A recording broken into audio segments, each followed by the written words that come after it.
Welcome, everyone, to the Tuesday, July 1st, 2025, Tumwater City Council. I can't believe we're starting the third quarter of 2025. We will now go with roll call. Councilmember Leanna Dahlhoff, Present. Councilmember Angela Jefferson, I am present. Councilmember Joan Caffey, Present. Councilmember Eileen Swarthout, Present. Councilmember Michael Althusser, Present. Councilmember Peter Agabi,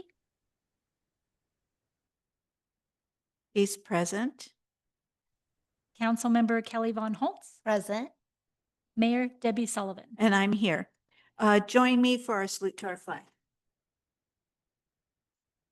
I pledge allegiance to the flag of the United States of America and to the republic for which it stands, one nation, under God, indivisible, with liberty and justice for all.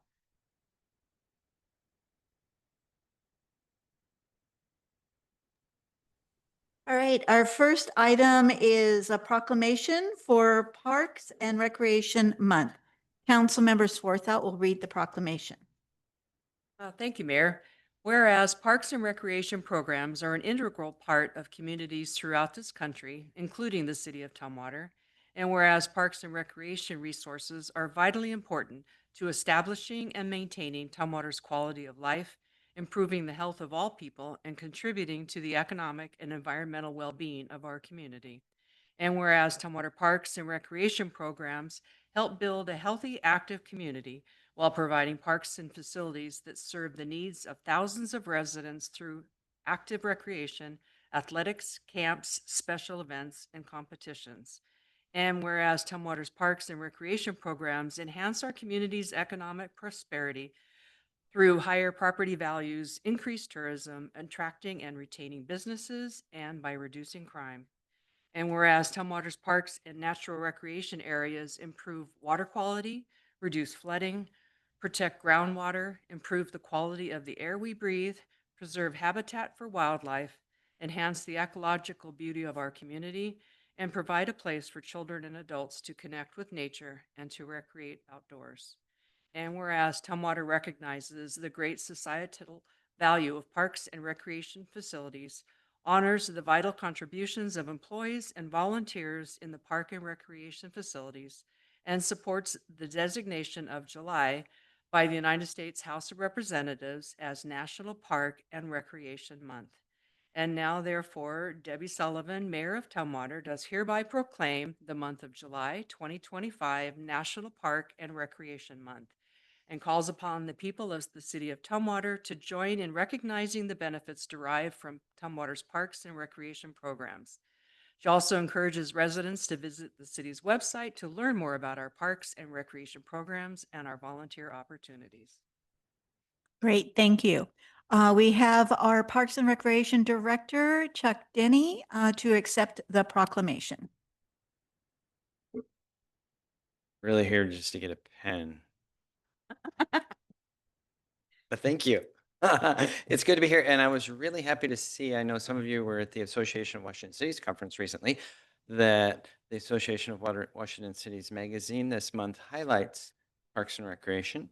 Play it forward, cities embracing outdoor recreation to advance broader community goals. So I hope you get a chance to read through that and the importance of achieving our community goals through parks and recreation, improving our community and our community connectiveness. Big week for us. You know, there's always something going on in Parks and Rec, but obviously the 4th of July is the biggest day for our department coming up this Friday with events starting with the parade at 11 a.m. And what did I just tell you? Great Outdoors 4th is the theme of the parade this year. We have just over 80 entries, which is about average for the Tumwater Parade. Following that, down at Tumwater Valley Golf Course, we'll have the Artesian Family Festival, which is a free festival that runs from 6 until 10 and has all kinds of activities, primarily focused on families and children. And then following that, we'll have I believe it's the 13th annual Thunder Valley Fireworks Show, sponsored by the Nisqually Tribe. which we greatly appreciate. That's the biggest show that anyone in our region will see at any time all year long, and a very expensive show. And that's all that funding is provided by the Red Wind Casino. So we always want to make sure we give them a nod and show our appreciation for that happening. So big day in Tumwater, and if you really think about it, we have about five to 8,000 people that attend or are in the parade, and we have generally about 15,000 people on the driving range at Tumwater Valley. And then you add the number of people that annually watch our fireworks show, both in the valley, from Cleveland Avenue, from Tumwater Hill, or wherever your favorite spot is to see that show. It's unusual for a municipality to put on an event that draws participation almost equal to the population of the entire city in one day. So it takes a lot of effort, a lot of planning all year long. My staff, I mean, you see me trying to figure out what the parade theme was. My staff does a fantastic job of organizing it and putting it together. And with the help of certainly the police department, the fire department, water resources, and transportation departments, and almost everyone within the city, all the way, through the finance department to help us make it all happen. It's a tremendous day and a very long day, but it looks like great weather, and we hope everybody comes out. All right, great, thank you. And here's the proclamation.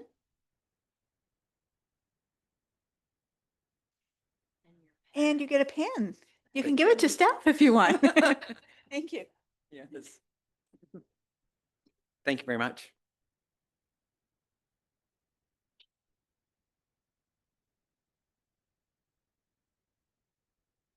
One thing I might mention, and I try to mention it at all events, Parks and Rec staff do unbelievable amount of work. For the size of city we are, we have so many events: Fall Fest, Brew Fest, Dog Days, all of the TYP, all those different events. And it takes a lot of work on staff time. And if that's a lot of weekends and evenings and a whole lot of times it doesn't fit into the 8 to 5 schedule. So I really want to say thank you to all of the Parks and Rec staff. Thank you. All right, next item is public comment.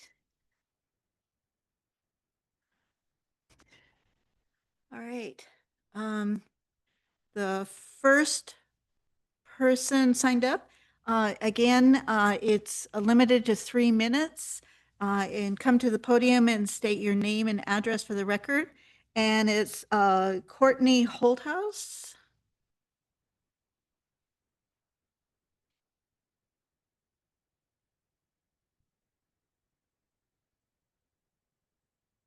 All right, I'm Courtney Holthouse. My address is currently 6605 Lyron Court Southwest.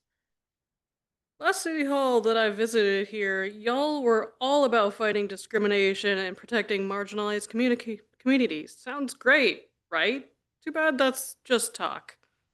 Because when I stood up and said the Assistant Attorney General representing my former employer in a federal lawsuit made ableist disparaging remarks about my mental health challenges, suddenly the room seemed dead silent. Like my reality was a bad smell you didn't want to admit was there. Then, to add insult to injury, the Attorney General's office, yes, the same office where that Assistant Attorney General works, sends me a letter basically saying, nothing to see here, move along, and denies my tort claim like I'm some kind of joke. So let me break it down for you. If you're going to pretend to protect marginalized people, but won't call out ableism when it's coming straight from your own city, then you're nothing but a bunch of hypocrites. You want to claim you fight discrimination? Prove it. Stop hiding behind formal letters and empty promises. Because right now, you're showing me loud and clear that I'm invisible, irrelevant, and apparently not worth the fight. You don't get to see me cry alone at night, to get up the next day and keep fighting back. The agony of someone who's been tormented 5 months now. I'm far stronger than you could ever imagine, and I will keep fighting for justice. Thank you. Thank you. Next person signed up is Misha Tarosky. Sorry, I really messed up that name really bad. Hi there. Thank you so much. It's Misha Chernisky. And I'll be brief here. I'm with the Thurston County Fair Board, and I just want to invite you all to the Thurston County Fair that's coming up this July 31st through August 3rd. We have some invitations to our opening ceremony, which is going to happen on the 31st at 6 p.m. Our theme is Boogie On Down to the Thurston County Fair, so it's kind of disco themed. So we're excited to see you all in your sequins, in your in your boots, all of it. We'll have a fun time, and speaking of the last person was talking about the parade, you'll actually get to see Disco Dave. It's a wood carving of a peacock. So Disco Dave is a peacock, and that will be towed behind our cow van at the parade this Friday. So excited to see you all there, and thank you so much. Thank you. Yes.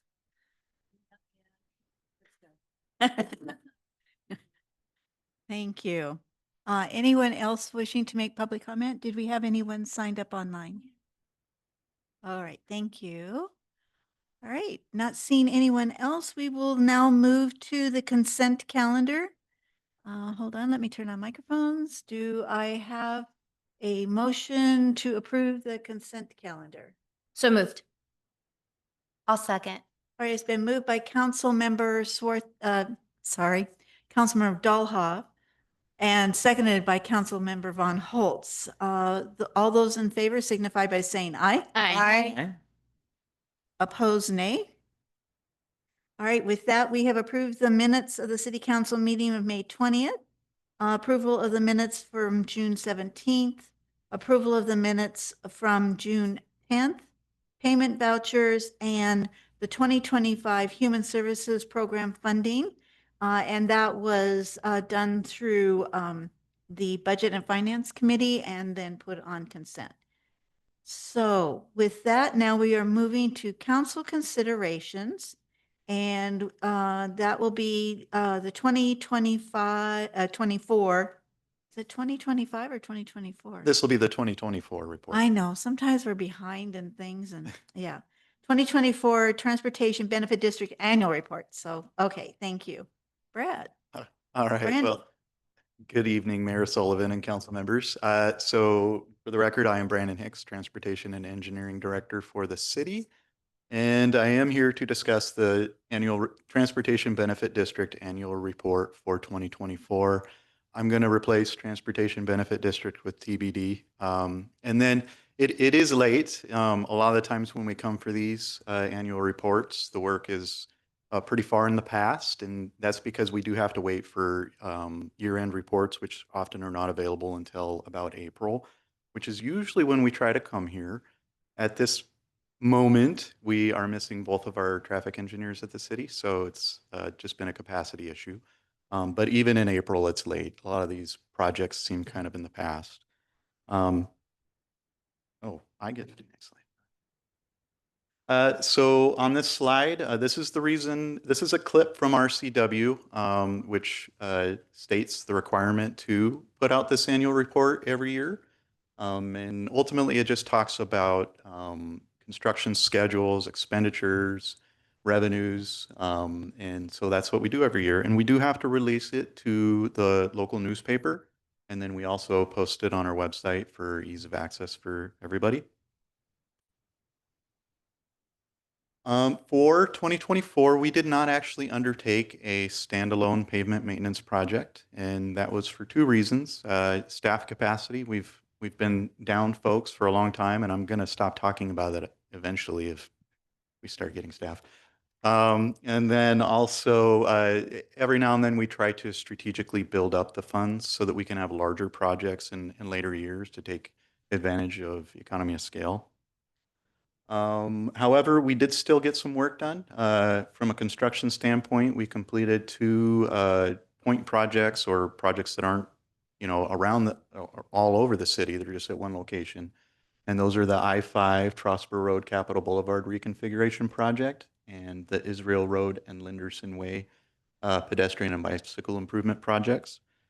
With those two projects, we had about 4 lane miles of repaving, 5,300 tons of HMA or hot mix asphalt, 6,700 square yards of pavement repair, 3 lane miles of striping, 4,000 raised pavement markers, and then about 3/4 of a mile of new bike lanes. Now, these aren't substantial numbers compared to what you see when we have a standalone pavement maintenance project, but it is still a good dent in the city's pavement condition improvement. We also worked on 2 other projects, mainly for design. You'll see the Linwood Avenue pedestrian and bicycle improvements project up there. We did get a large portion of that work done in 2024, but the bulk of the TBD funding was used for the components that were complete this year. So the work is complete now, but it'll be part of the 2025 report, which you'll hear in around April of 2026. And then we've also been working on design for the Second Avenue pedestrian and bike improvements project. So here is a slide on the finances. It is included in the report that's in your packet. We started the year off with a balance of about $4,085,000. Revenues exceeded 2.6 million. Expenditures were just a little bit over $3 million. And so we did drop in fund balance a little bit with an ending fund balance of about $3.7 million. And that's expected. We don't expect the fund to grow every year. It just depends on when projects are deferred and then which projects we're actually using the funding on. This is one of the funds that we're not really trying. Our focus isn't to build up some large dollar number. This is the type of funding that it makes the most sense for us to spend it as quick as we can, because when we're not spending it, the pavement is just getting worse every year, which means that we're going to have more costly repairs down the road. Sales tax revenue is down a bit this year. So with that combined with other project deferrals we've had and the large paver we have this year, I anticipate the ending fund balance to be substantially lower by the end of this year. It could be as low as $1 million. It's hard to tell right now because we don't know the project schedules that are going to happen. But again, it's really not a problem. It's actually a sign that we're getting the pavement work done as quick as we can. Oh, before I leave this, I'll just say we have budgeted for a pavement maintenance project next year. We are definitely doing one this year. In fact, you'll start seeing some work pretty soon, and it's already been awarded. Next year, we have budgeted a pavement maintenance project. There's a chance that we come back at the end of the year and say, we don't recommend that we pursue one, and it would be the same deal. We want to build up some funding. We may not have staffing, you never know. And then in all likelihood, our next pavement maintenance project is going to be a lot more complicated than the ones we've had in the past. It may not be the largest, but there's going to be a lot more sidewalk improvements included. So just a couple slides with pictures for the projects that use TBD funding. So here's an aerial image and then a photo from the Interstate 5 Trosper Road Capitol Boulevard reconfiguration project. And I am committed to not having a project have that long of a title again in the future. So I am the one who originally named it, so I apologize. But so in this project, TBD only funded the portions of the actual paving that would have been done prior to the project. So it doesn't have any of the road expansion included in the TBD funding. TBD strictly funded, if you recall, before the project, it was pretty terrible road condition there. And so that's what TBD funded. The other construction project that included TBD funding this year, the Israel Road and Linderson Way pedestrian improvements. We've got a before and after of the pavement condition, and this is right in front of Station T1. And you can see on the image on the left side of the screen, the pavement condition was terrible. And I've only been with the city for almost 10 years now.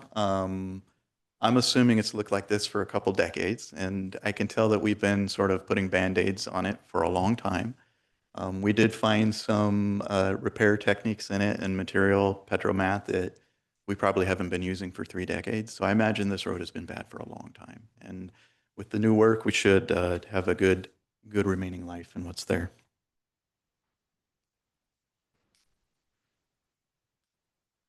So now the projects that we just did design work on or that we did not complete construction on, we have, I'll start off with the 2025 pavement maintenance project. I don't have it up there, but we completed most of the design in 2024 because we did anticipate taking on a project last year, but deferred it. We also did a lot of design work on the Second Avenue pedestrian and bike improvements project. It's kind of hard to see for me at least because I need to wear glasses, but it's got the unique shaped roundabout, but it also includes all the pavement work from B Street down to this intersection. It's going to include addition of bike lanes, replacement of all the curb ramps to meet ADA, and then of course these improvements here. So large project. It's a pretty difficult design, but we should be constructing that project starting, I want to say it's later this year, but the bulk of the work would be next year. And then the Linwood Avenue pedestrian and bike improvements project, like I said, it is since complete, but all the data and quantities are going to be in the next year's report. Councilmember Dolhoff has a question.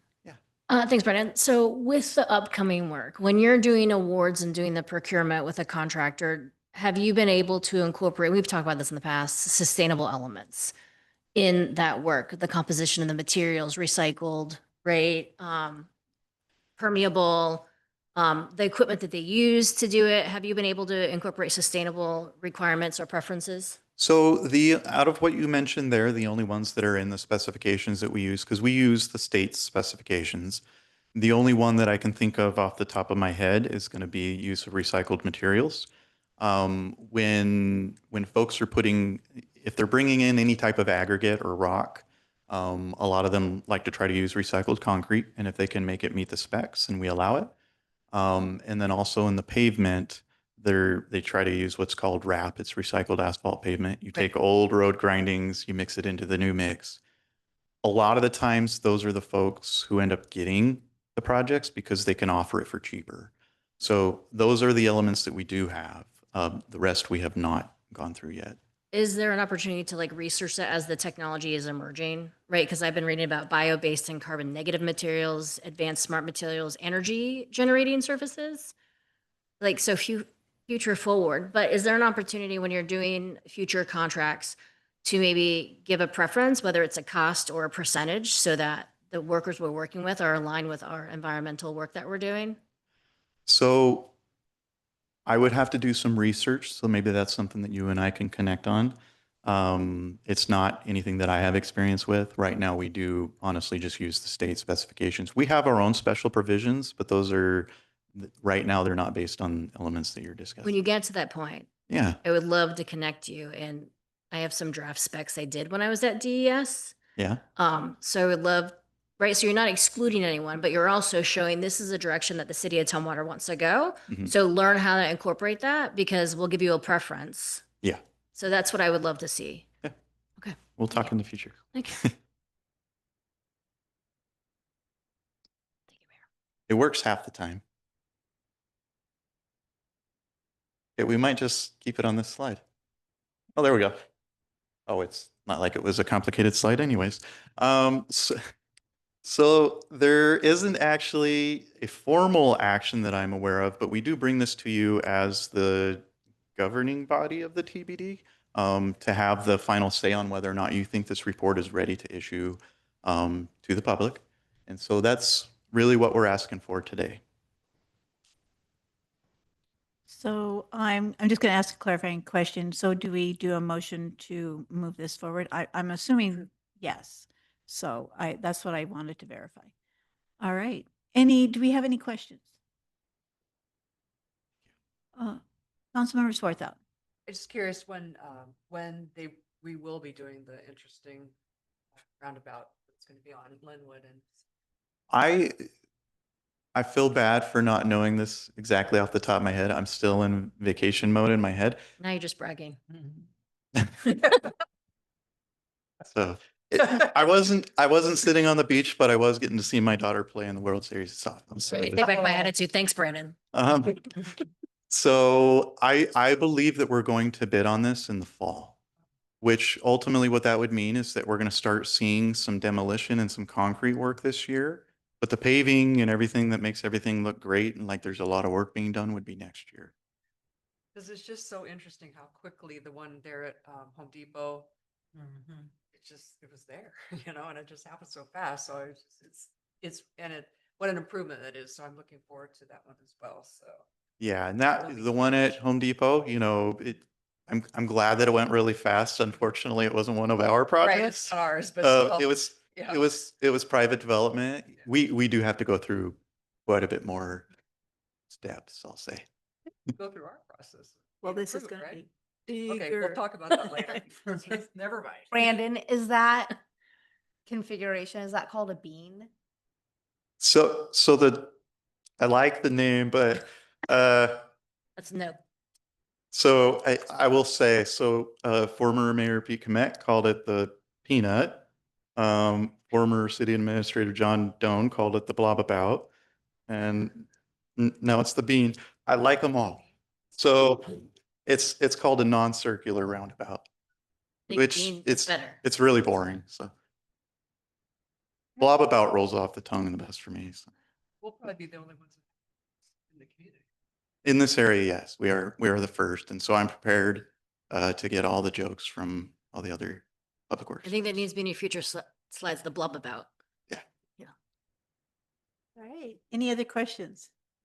All right. Do I have a motion to approve the Transportation Benefit District Annual Report? So moved. Okay. I Not wanted, sure. That was a tie. Yeah, I was Uh, gonna do it then. So Councilmember Jefferson, do I have a second? I'll say. Okay, now we got Councilmember Swarthout seconding. Any discussion on the motion?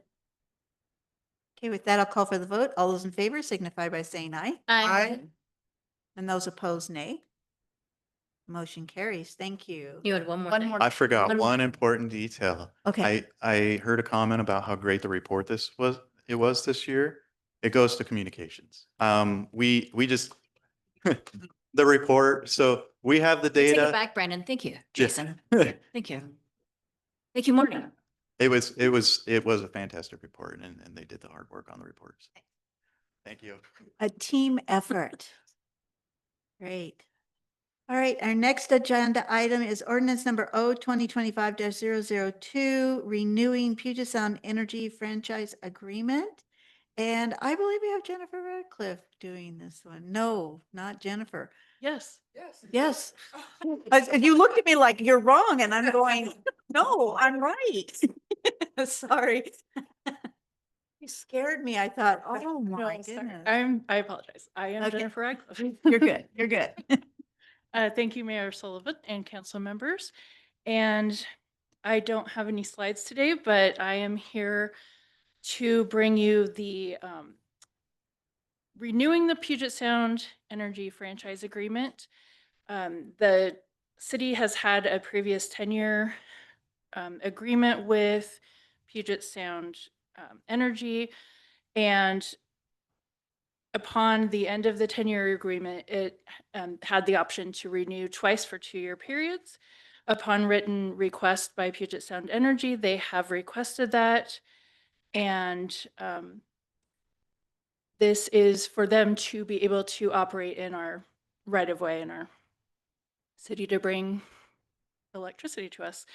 So we are asking that the ordinance 2025-002 be adopted. Now, state statute precludes council from granting a franchise at the time of its introduction or 5 days thereafter. So at this meeting, we're just bringing it for council discussion, and it will be returned at a future city council meeting for consideration of approval.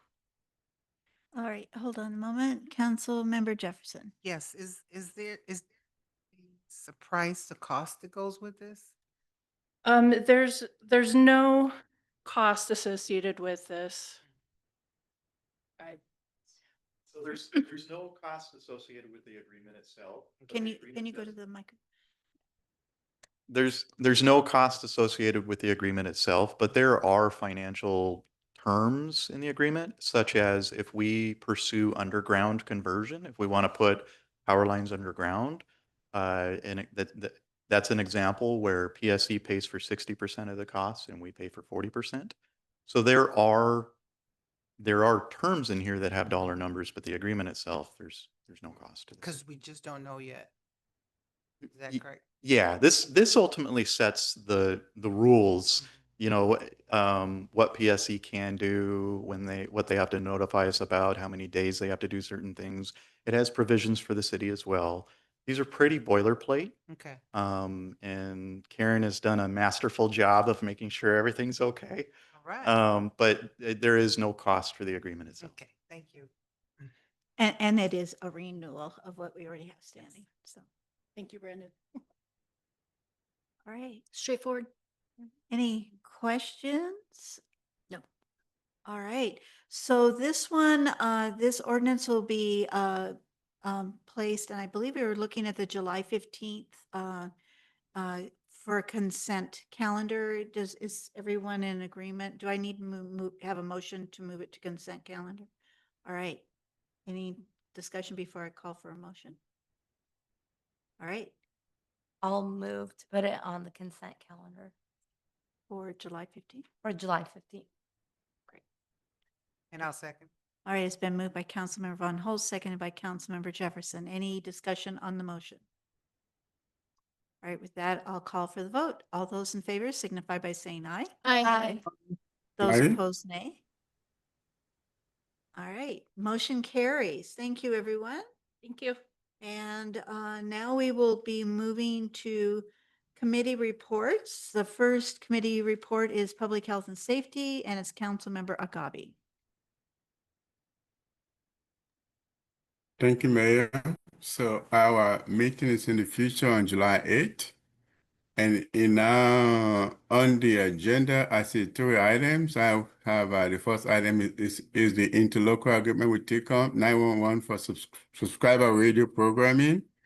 And then I have another TCOM agreement for US digital design. And then the third agenda is school resource officer contract. And that will take care of our agenda on July 8th. That's my report. Great, thank you. General Government Committee, Councilmember Althauser. Thank you, Mayor. The General Government Committee will be meeting a week from tomorrow on July 9th.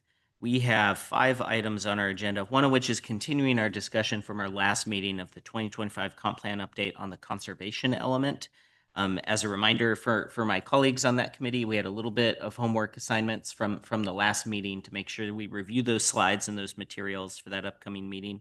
We're also going to be talking about 2 other portions of the comp plan update, the user guide, which I think is an exciting element in terms of having a map or a legend or a tool that the public can use to interpret something as complex as the comp plan, as well as an update to the development code. And then we have 2 other items on the agenda. We're going to be going over the Black Lake Belmore annexation petition. That's sort of similar to some annexation petitions that we as a body approved a couple weeks ago, but for a different location. And then also going over another annexation petition at 93rd Avenue and Case Road. Great, thank you. Public Works Committee, Councilmember Swarthout. Thank you, Mayor.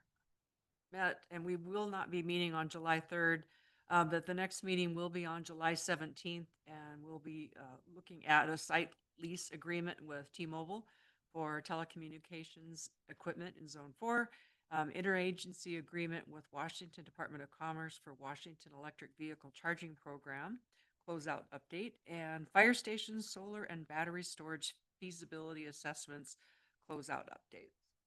That'll be on the 17th.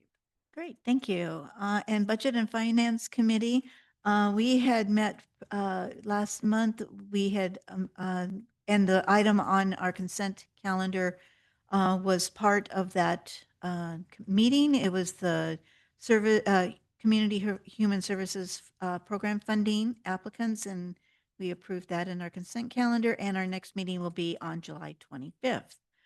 So now we will go to Mayor's City Administrator report, and we will start with Administrator Parks. Thank you, Mayor. Good evening, council members. I have quite a few updates for you, but I'll try to be quick. First of all, a shout out to our golf course staff from the SPSCC Foundation. We got a very nice email. Tyler Trimble and Russ Olson got a very nice email from the SPSCC Foundation team following their Clippers Scramble golf tournament that happened in mid-June. This is something that they've done for 32 years, but for the past 2 years, they've done it at our golf course. There were 112 golfers, 50 volunteers and staff, and 25 people representing business sponsors at the event. They raised $84,000 for student scholarships and grants to support educational opportunities for our students. And the email, I wanted to read this part because I thought it was awesome, and I think it really reflects the great people that we have working for us here at the City of Tumwater. It states, "We especially want to note that your team is collaborative, positive, and great at helping us navigating some tricky challenges at times. This makes a huge difference for us and the success of our event. We consistently receive outstanding feedback from our participants about both the quality of the course and the great hospitality they experience." So big shout out to golf course staff.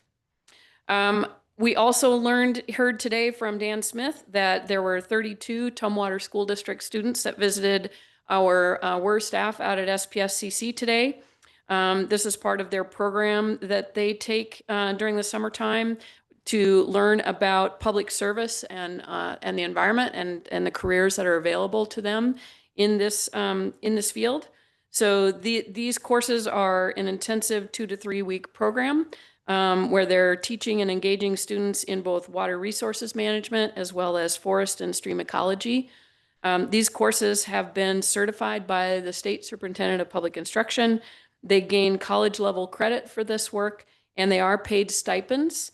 And so it really provides a great broad introduction into the field of environmental sciences, particularly those careers that are available in the public sector. So that's a great opportunity for our program staff as well as students in our community. Additionally, staff is working to finalize the updated street tree list. And as a component of that, they have worked with our GIS staff to create a new web-based tool for helping people select the right tree for the right space. That tool can be used by our staff, our engineering staff for our public projects. It can be used by HOAs. It can be used by consulting engineers and landscape architects. Alyssa and Brian, our new urban forester, are going to be rolling out the updates and the web tool to the various departments in the next week or so. And they are also going to be standing by to provide any extra training or deep dive into that tool. So kudos to WERS staff and GIS staff for, again, collaborating to create a really awesome tool for our community. And then the drinking water and stormwater field staff, this describes the breadth and depth of what we do, from organizing great big huge events to pulling invasive tansy ragwort from our property on where the Southeast Reservoir is going to be constructed. This is an invasive plant. It had to be removed by hand because there's still cows that are grazing the property, so you can't use chemicals. They packed out over 130 full-size garbage bags of this invasive weed. So kudos to the drinking water and stormwater field staff and the seasonals that we have working for us all summer long. And then last two things, thanks to Chuck, I only have 2 left instead of 3. Space is still available in the Art for Kids School Multimedia Art Camp. That's particular camp. There's programs for both 5 to 8-year-olds as well as 9 to 12-year-olds. Those are just an example of the many classes that our Parks and Rec department provides throughout the summer. And people can go to the Parks and Rec department page on our website and look under classes, programs, and sports, and they will find all sorts of information about the wide variety of programs that we offer our community. And then lastly, just a request, the July 22nd work session, we are asking it to be a hybrid format. So we will have the council chambers set up, and we would encourage council members to attend in person if at all possible. And with that, I will conclude. Great. Oh, hold on one moment. Councilmember Dahlhoff has a question. Thanks. With that new, like that web interface, can council have access to that? Oh, absolutely. It'll be available to the public. It'll be So when it rolls out, Can council get that email? Yes, ma'am. I will Perfect. make a note of that. Thank you so much. That we send you that. A Friday update topic. Thank you. Great, thank you. All right, so for my report, first I want to state that on December, or sorry, December, we're really moving this year along. No, June 30th was Police Chief Wicks's last day as police chief. He's been on medical leave, and Jay Mason has been the interim police chief. So as of today, this is July 1, he is officially the Tumwater Police Chief and no longer the acting police chief. So I want to congratulate Jay Mason, who is now the Tumwater City Police Chief. So thank you. Happy first day on the job. Yeah. I also attended, I attended several things in the last couple of weeks since our last council meeting. The first one was on 6/18, and I believe there was a couple of other council members who attended this, was the CEO Community Leader Luncheon, and it was on the ALICE program, which is Asset Limited Income Constraint Employed. And it was a very good and very informational program. And I think that there was a lot of things that was addressed that I think people miss, and that, you know, is that kind of that middle group that just doesn't, you know, too much funds for programs, but yet makes it hard to survive. So if anyone is interested, I would really suggest maybe looking more into the information about Alice. I also, on the 20th, attended the Three Cities County meeting, and one of the biggest topics in that was the three cities in the county talking about the FIFA fan zones. You're going to be hearing a lot more about that. There'll be discussion at council for that. That will be for the FIFA. I believe they're wanting it at the port property over by the docks, and that will be for the FIFA in June of next year. So more information on that to come. From June 24th to 27th, along with a couple of other council members, I attended the AWC conference, which is Association Washington Cities conference in Kennewick. Those were 12, 14-hour days, very long, busy days, but a lot of great information. And it's really very informational for city employees and city electeds to attend that. There's a lot of good information. And then as soon as we got back, we had our council retreat last Saturday.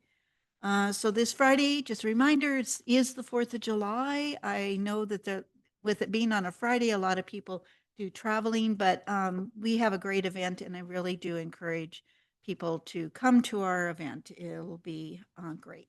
So with that, I will turn it over to council reports, and I will start off with Council Member Von Holtz. Oh, thank you, Mayor.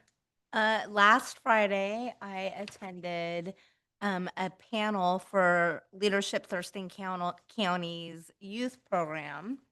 And it was a panel of electeds, and we just kind of talked about what it's like to be in office and offered advice on if anyone was interested. And it was fun for me just because it was at New Market, which is in Tumwater, but also to see like a room full of awake students at like 9:30 in the morning during summer break. So that was really fun. And then later that afternoon, I attended the Homes First ribbon cutting for a home that is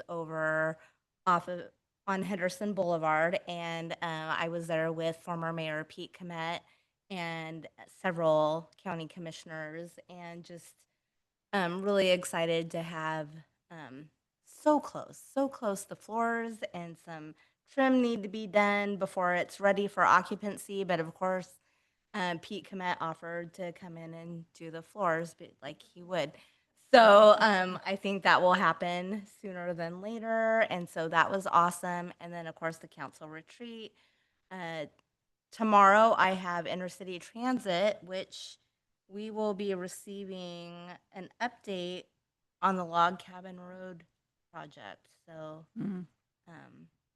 more emails probably for all of us to come. And Yeah. that's my report. Thank you. And I also want to make mention, because when we had the council retreat, we also went over to the library Yeah. reopening, and that was a great event. And I would strongly encourage anyone who has not walked through that library to see what they have done.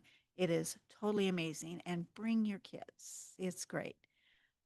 All right, sorry, side note. Councilmember Jefferson. Yes, thank you, Mayor. I had one robust meeting on the 26th of June, the EMS meeting, and we spoke about staffing issues and the successful EMS graduation class. It was a big class. 30 started with and 20 graduated. So it's not normal for 10 people not to pass. So they're going to keep an eye out on that failure rate. We also talked about the reorganization of the EMS services in Thurston County. Why? Because of our rapid growth and our continued growth in the county. So talked about IT, talked about several training positions to better support the system, and also hiring priorities for training in ALS positions. Then we moved on to the budget for 2026 with a focus on internal service costs. So bottom line for 2026, the budget recommendation is an increase of 2.8% over 2025 with an additional 1.4% increase from 2026 to 2027. And that is my report. Great, thank you. Councilmember Dolhoff. Thank you, Mayor. Along with Mayor Sullivan and Councilmember Agabi, we attended the Association of Washington Cities Conference. If anyone would like some nighttime reading, I have the program here, and I can get you access to the slides. Some of that, yes, Eileen, I already was going to give it to you. The mayor did a ton of sessions. We all kind of like went so we can do a more comprehensive view. Some of the good ones that I attended was adapting and planning for growth from different perspectives, super informative. Understanding the energy grid of tomorrow, which is a really, really good one. And then maximizing AI was a real eye-opener of how cities are using AI. And so I've been playing around with it, but then I realized we still don't have an AI policy at Tumwater. So apologies in advance, Lance, for using my council laptop to play with AI. But there's a lot of stuff out there, super informative, and slides are all available. And all the presenters are always open for future contact if anyone would like to do that. This month, LOT does not meet. So Clean Water Alliance, TCOM has been canceled, and the Opiate Abatement Council has been canceled. So part of me is like, what's going on? But also, thank you. That's my report. Great, thank you. Councilmember Althauser.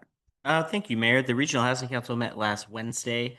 We had a pretty brief meeting. We were done in record time, about 45 minutes. I'd say that the most substantive piece of the agenda that we talked about, other than getting some great updates from staff, was our follow-up and sort of debrief from the retreat we had a few weeks prior. We did not end up getting through our full agenda at that meeting, so we had a discussion about whether we wanted to schedule another half day or to try to accomplish our tasks within sort of the parameters of our scheduled RHC meetings. We decided that we're going to try to schedule another half day to try to finish that work. It was also guided by Amy Lineker, similar to our experience where we were working on mission, vision, and goals and refining some of those things for the purposes of a future strategic plan. So we think we need another half day to do that, and we're scheduling out doodle polls to try to find some time that'll work for folks. And if that's not the case, then we will try to accomplish the rest of that within the remaining time we have just at regular RHC meetings. That's my update. Great, thank you. Councilmember Swarthout. Oh, thank you, Mayor. I haven't had any meetings. I did go to Duck, North Carolina, and so I was sharing my prospects, when I go to different cities, I always like to look at their parks and their public works facilities. So I'm just always curious at how it works, but I'm very glad to be back in the Northwest. The humidity is a killer out there. So yeah, but very beautiful beaches, very, very beautiful beaches. So, thank you. Great, thank you. Councilmember Agabi. Thank you, Mayor. I was beginning to fall asleep. So, so for my council member reports, I haven't had any yet, but starting from next week on Tuesday, the 8th, I had the Public Health and Safety Committee assignment meeting. And then the very next day, I have the Transportation Board meeting. And then on the 10th, which is the third day, I will have the Disability Board meeting. So I was at AWC also, and I really enjoyed the keynote speaker presentation because he talked about economic relating to Washington that also confirmed part of what Troy had given to us at our finance and budget committee about sales tax being down. And the keynote speaker was able to link that to a whole bunch of stuff, which I think, well, not being a soothsayer, we have some rough clouds coming. So one of the other sessions that I went to is the public health and safety, and that has to do with a comment that my 13-year-old daughter made the night before. I took her to the mall in the evening on the first day, and she said, "Well, Dad, there are a lot of brown people here," and I go, "Oh, yeah." So, but I didn't think much of that until the next day. And we had this public health and safety and police perspective. I believe that was the title of the discussion. And that was supposed to weave together how the police is able to work with the community. So I listened to what they were saying, and to me, I don't think that actually was the question. The question should have been, how is the police department able to work with the community? Because the chief of police said that they have about 150 police officers. So we have about 50 here in Tumwater. So that's a lot. So I asked a question, so how do you work with the community regarding your body-worn camera and with flock camera system? And boy, did I open the Pandora box, because that elicit all kind of question from the participant that the AWC have not anticipated, because the discussion was to tell us about the perspective. But what I think they ought to have done is for the police officer to tell them their operations and how they interact with the community, which I was able to steer us into that regard. So in terms of flood camera system and how they interact with the community, apparently the relationship is good, because the police officer actually looked like the community that they police and that they represent. So from that perspective, they didn't let on that there were issues with how they police. And from what I gather from the chief of police, that I will at some point in time have a discussion with Jay, our new police chief. It seems that just engaging in community policing tends to forestall a lot of problem in the community. So that's my report.